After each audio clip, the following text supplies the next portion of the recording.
छर्रा।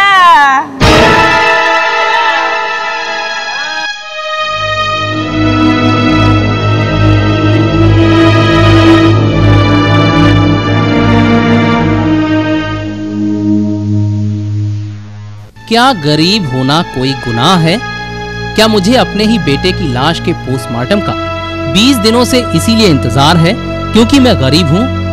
क्या गरीबी ही वो वजह है जो मुझसे मेरे अपने ही बेटे की लाश की ये कीमत मांग रही है? क्या मैं गरीब हूँ तो हुक्मरानों की चौखट के बाहर से उठी मेरी आवाज अंदर तक नहीं पहुंचेगी? यही कुछ सवाल हैं जिन्हें सोचकर ये अभागी पिछले 20 दिनों से इसी तरह से अपने बेटे की लाश का इंतजार कर रही है। दिमागी स्थिति का हाल ये है कि अब हर आने जाने वाले को अपना बेटा समझ बैठती है।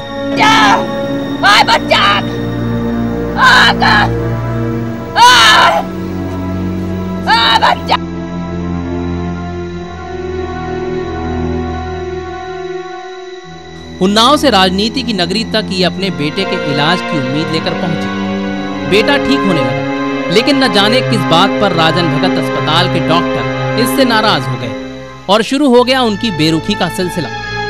बेटे आर्य को ग्लूकोज की बोतल चढ़ाई गई, जिसके बाद उसकी तबीयत बिगड़ने लगी। तभी डॉक्टरों ने उसे एक इंजेक्शन दिया और कुछ ही देर के बाद आर्य दुनिया से विदा हो गया। आर्य के पिता ने गलती से प्रशासन से इंसाफ मांग लिया और उसे चुकानी पड़ी अपनी गरीबी की कीमत। ये साहब हमारा बच्चा अगर पूछा ये गरीब का बच्चा है तो कूड़ादान है समझो, या किसी अमीर का होता तो बच्चे की कदर रहे, लेकिन अपने अपने बच्चे की जिस तरह सबकी कदर हो तो उस तरह हमारा भी है।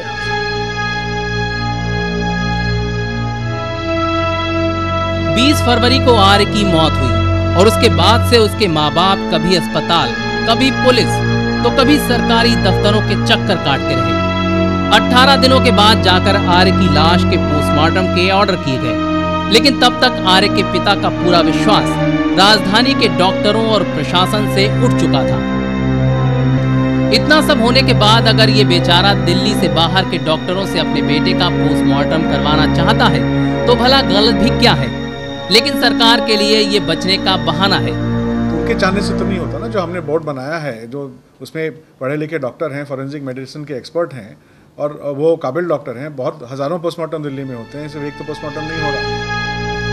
आर्य के माँ बाप को जब किसी ने बताया होगा कि राजधानी में जाकर उसके बेटे की जिंदगी बच सकती है तो शायद उन्होंने सोचा भी नहीं होगा कि इसी राजधानी में सचिवालय के बाहर उन्हें अपने हाथों से पोस्टर लिखकर भूख हड़ताल पर बैठना होगा, वो भी अपने लाडले की लाश मांगने के लिए।